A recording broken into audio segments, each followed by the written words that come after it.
A criação revelando a glória do Criador. Texto áureo. E criou Deus o homem à sua imagem, a imagem de Deus o criou, macho e fêmea os criou. Gênesis 1:27. Verdade aplicada. O ser humano, por ser a coroa da criação de Deus, deve glorificá-lo em todas as áreas da sua vida. Objetivos da lição. Primeiro, apresentar a origem e o propósito da criação. Segundo, destacar as amostras da glória de Deus no homem. E terceiro, falar sobre a restituição do propósito original. Texto de referência, Gênesis capítulo 1, versículo 26, 28 e 31. E disse Deus: façamos o homem à nossa imagem, conforme a nossa semelhança, e domine sobre os peixes do mar, e sobre as aves dos céus, e sobre o gado, e sobre toda a terra, e sobre todo réptil que se move sobre a terra. E Deus os abençoou, e Deus lhes disse: frutificai e multiplicai-vos, e enchei a terra, e sujeitai-a, e dominai sobre os peixes do mar, sobre as aves dos céus, e sobre todo animal que se move sobre a terra. E viu Deus tudo quanto tinha feito, e eis que era muito bom. E foi a tarde e a manhã, o dia sexto. Leitura complementar. Salmo 19, versículo 1 ao 6. A natureza manifesta a glória de Deus. Salmo 33, versículo 1 ao 9. O júbilo na contemplação das obras de Deus. Salmo 136, versículo 1 ao 9. Deus é louvado por suas obras. João 1, versículo 1 ao 3. No princípio era o Verbo. Atos 17, 26 ao 30. Deus de um só fez toda a geração dos homens. Romanos 1, versículo 18 a 25. A ira de Deus sobre a impiedade e a injustiça. Introdução. Na lição anterior, vimos como a queda colocou a humanidade em oposição a Deus e sujeita ao seu justo juízo. Na lição de hoje, veremos o propósito de Deus ao criar todas as coisas e a relevância do ser humano em viver segundo este propósito. Capítulo 1. Origem e propósito. O mundo tem origem inteligente e propósito glorioso. A origem é um Deus pessoal, e o propósito é a glória dele manifestada em sua criação. Este propósito é o tema central das Escrituras e da vida. Isaías 43, 21, Romanos 11, 36. 1.1. Criados por um Deus glorioso. A Bíblia não começa falando do homem. Ela começa falando de Deus, da sua glória e dos seus atributos. Em Gênesis 1:1 está escrito: no princípio criou Deus. A Bíblia, portanto, mostra, antes de mais nada, que o Deus eterno, autossuficiente, autoexistente é o Criador, a causa e a origem de todas as coisas. Ela quer que, sem distrações, vejamos a sua glória. A glória de Deus manifestada na criação e também em Cristo revela os atributos, o caráter e a perfeição do Criador. João 1,14. A tendência humana de imaginar Deus a partir do homem pode levar muitos a pensarem que Deus nos criou por necessidade. Esta ideia representa um Deus incompleto, até que o homem fosse criado. Mas Deus não tem necessidades. Ele é independente de sua criação. Suas obras não alteram tudo que Deus é e sempre foi. É isso que significa dizer que Deus é um Deus satisfeito. Nós fomos criados por um Deus glorioso. Deus nos criou para que participássemos da sua bendita e eterna satisfação em sua própria glória. 1.2. Criados para um propósito glorioso. Se Deus sempre foi autossuficiente, por que então criou o homem? Não encontramos essa resposta de forma explícita nos 2 primeiros capítulos de Gênesis, onde narra a criação. No entanto, é notório que Deus fala e faz, ou faz por meio do falar. É assim que nós conhecemos alguém, ouvindo o que ela diz e vendo o que ela faz. Na criação, Deus revela a si mesmo. É possível conhecermos parcialmente o Criador por intermédio de suas obras.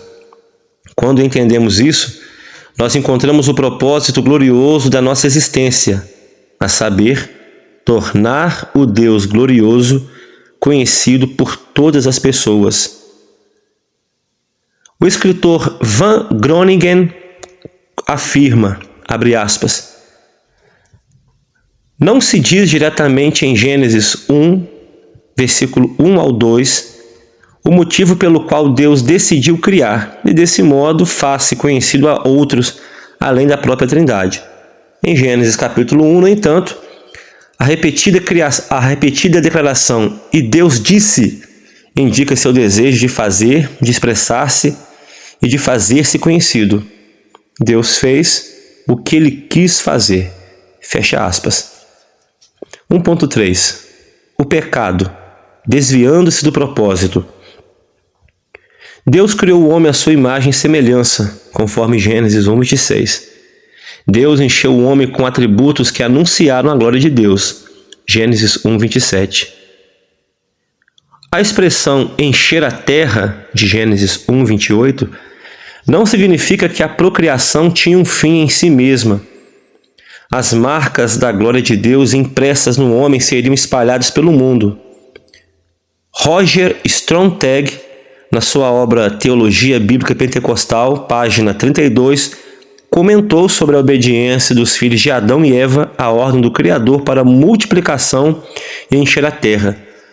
Ele disse o seguinte, abre aspas, obediente a essa ordem, os filhos de Adão e Eva e seus descendentes começam a se disseminar e povoar a terra. No entanto, por causa das consequências do pecado de Adão, à medida que a população aumenta, os pecados também crescem. Fecha aspas.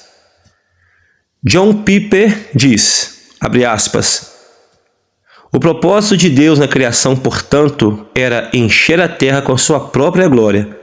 Isso fica claro, por exemplo, em Números 14:21, em que o Eterno diz, toda a terra se encherá da glória do Senhor, e em Isaías 43:7, em que o Eterno se refere ao seu povo como os que criei para a minha glória. Fecha aspas. No capítulo 1, nós aprendemos que a nossa origem e o nosso propósito só podem ser definidos em Deus. Capítulo 2. As amostras da glória de Deus no homem. A criação do ser humano está em um ponto elevadíssimo em toda a criação por sermos feitos à imagem de Deus. Mas se Deus é Espírito, então o significado disso é que Deus nos fez portadores de atributos que apontam para a sua glória. 2.1. Corregência com Deus. Quando o eterno Deus deu origem à criação, ele determinou seus papéis pelo poder criativo de suas palavras. A palavra de Deus criava a ação ordenada. Mas quando Deus foi determinar o papel do homem, ele lhe deu uma ordem consciente. O homem, de posse dos atributos que Deus lhe conferiu, deveria usá-los conscientemente e intencionalmente para cumprir as ordens dadas pelo Criador. O homem é o único ser na face da terra que tem consciência de que está participando de uma corregência com Deus ao obedecê-lo. E que privilégio maravilhoso! O comentário bíblico Broadman, volume 1, assevera, abre aspas, na criação, Deus levou a terra até certo ponto e depois colocou-a nas mãos do homem para que dela se encarregasse. Ela não fora ainda subjugada nem ainda colocada completamente sob o domínio de Deus. O homem devia apressar este processo. Era seu privilégio e desafio. Tem sido a tragédia da história do homem que ele pensou que o domínio sobre a natureza que lhe havia sido dado era para o seu benefício pessoal. Assim pensando, ele esbanjou os recursos da terra. Agora está começando a perceber que o seu domínio consiste na responsabilidade de ajudar cada aspecto da natureza a atingir seu alvo mais elevado. Em certo sentido, ele deve juntar-se a Deus na tremenda tarefa de continuar a obra da criação. Fecha aspas. 2.2. A glória do homem nas ações e palavras.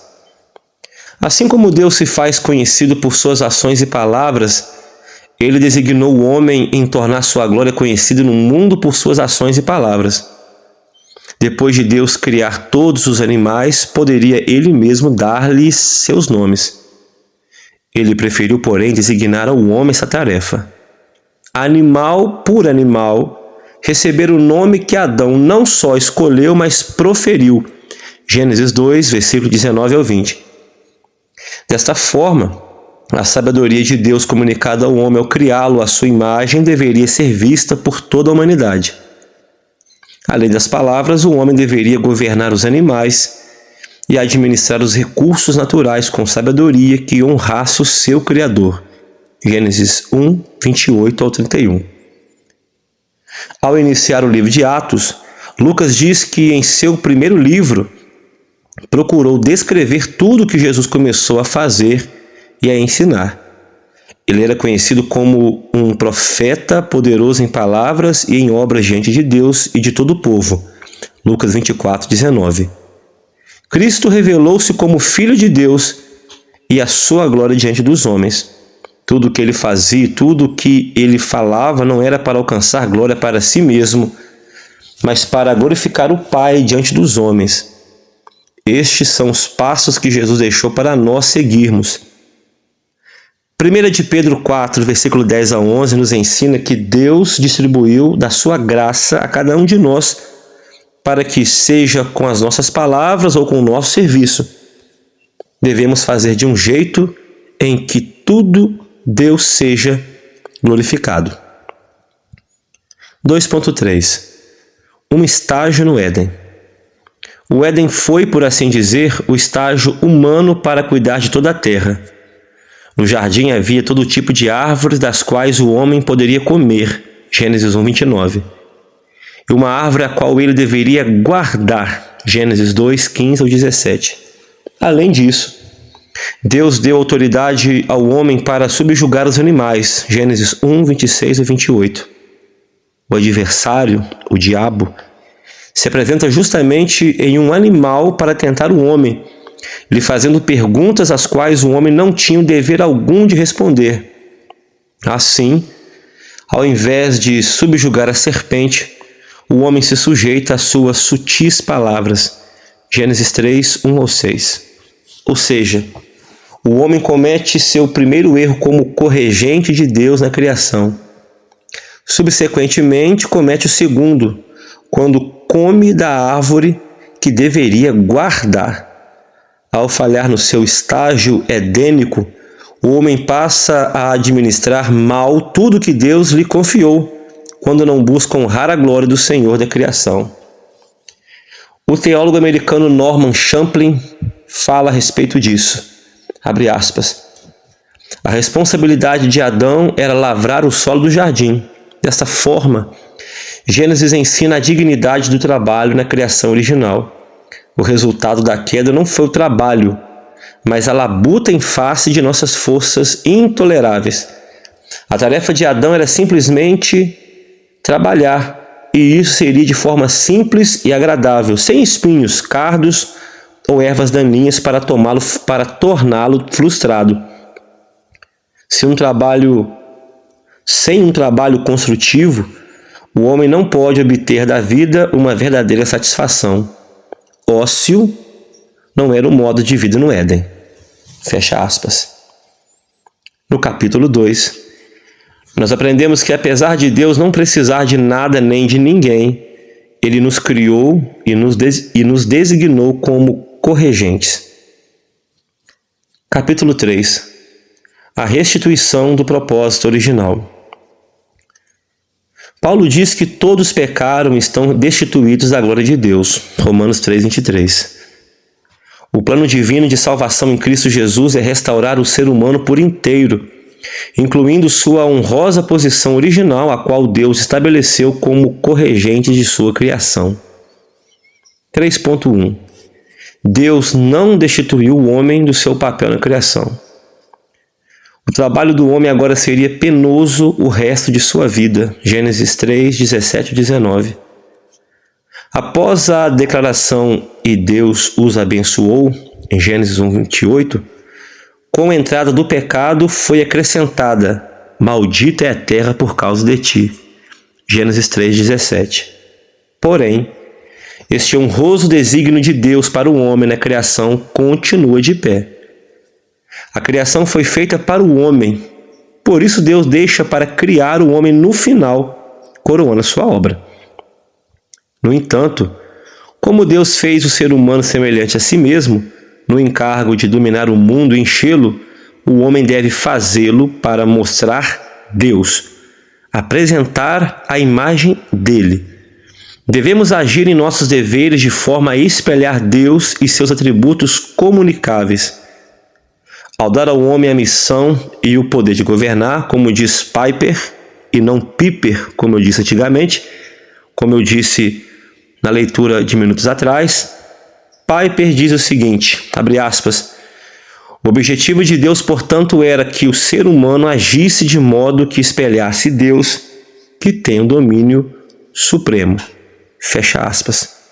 John Piper ainda diz, "Ao ser humano é dada a posição elevada de portador da imagem, não para que ficasse arrogante ou autônomo, como tentou fazer por ocasião da queda, mas para que refletisse a glória de quem o fez, cuja imagem traz em si. Sermos portadores da imagem nos motiva a sermos zelosos em qualquer lugar, realizando qualquer tarefa, fazendo realmente qualquer coisa." Fecha aspas. 3.2. Não limite seu potencial de glorificar a Deus. Cada ser humano tem um potencial dado por Deus. Quando desenvolvemos e expressamos este potencial, refletimos os atributos de Deus. Ou seja, as práticas religiosas não são as únicas nem as mais plenas formas de expressarmos nosso temor e amor a Deus. O desejo de Deus é que, como disse Paulo, quer comamos, quer bebamos, ou façamos qualquer outra coisa, façamos tudo para a glória de Deus. 1 Coríntios 10, 31. Não há no jardim do Éden menção de cultos, orações ou ofertas. A vida de obediência a Deus era o culto. Vou repetir essa frase. A vida de obediência a Deus era o culto. O trabalho do homem lá, explorando todo o potencial que Deus lhe conferiu, era o culto. Depois da queda, houve uma ruptura dicotômica. Os homens baniram Deus de suas vidas comuns, recorrendo a Ele apenas em suas necessidades ou deveres religiosos pré-programados. Esta é uma forma de limitarmos nosso potencial de honrar a glória do Criador. Não temos a menção de ações cultuais realizadas por Adão e Eva dentro do jardim. Sem embargo, ainda que Gênesis 4:26 diga que nos tempos de Enos é que se começou a invocar o nome do Senhor, no mesmo capítulo é narrada a história de adoração dos dois filhos de Adão e Eva, Gênesis 4, 1-5. Caim e Abel provavelmente aprenderam sobre adoração com seus pais, uma adoração que implicava aceitação ou rejeição divina.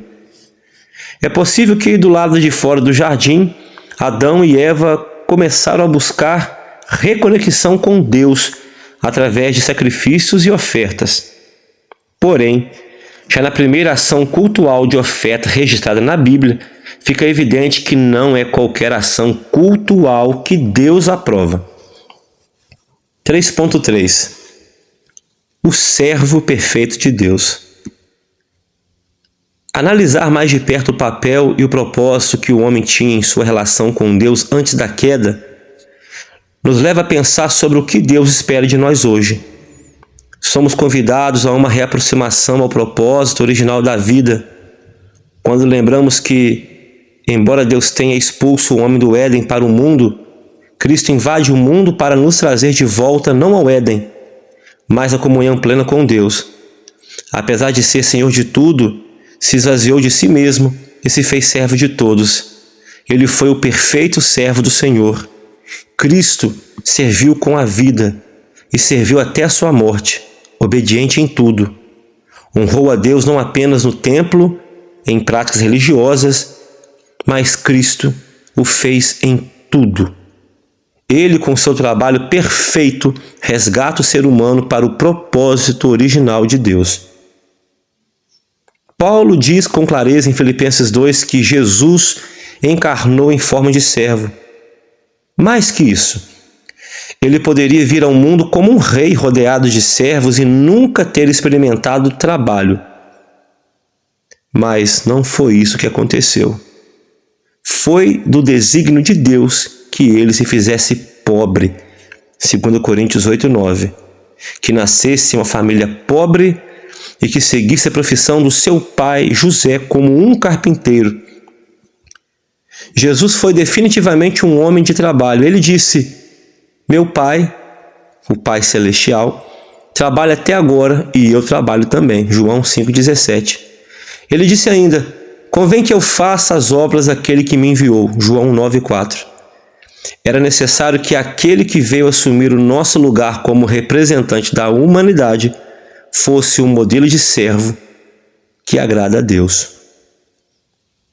No capítulo 3, nós aprendemos que o plano divino da salvação em Cristo Jesus é restaurar o ser humano por inteiro. Conclusão: que o presente estudo contribua para que cada discípulo de Cristo, por ter sido resgatado da vã maneira de viver, esteja plenamente consciente e atento para viver no presente século conforme a boa, perfeita e agradável vontade de Deus, para que em tudo seja Deus glorificado. Até a próxima.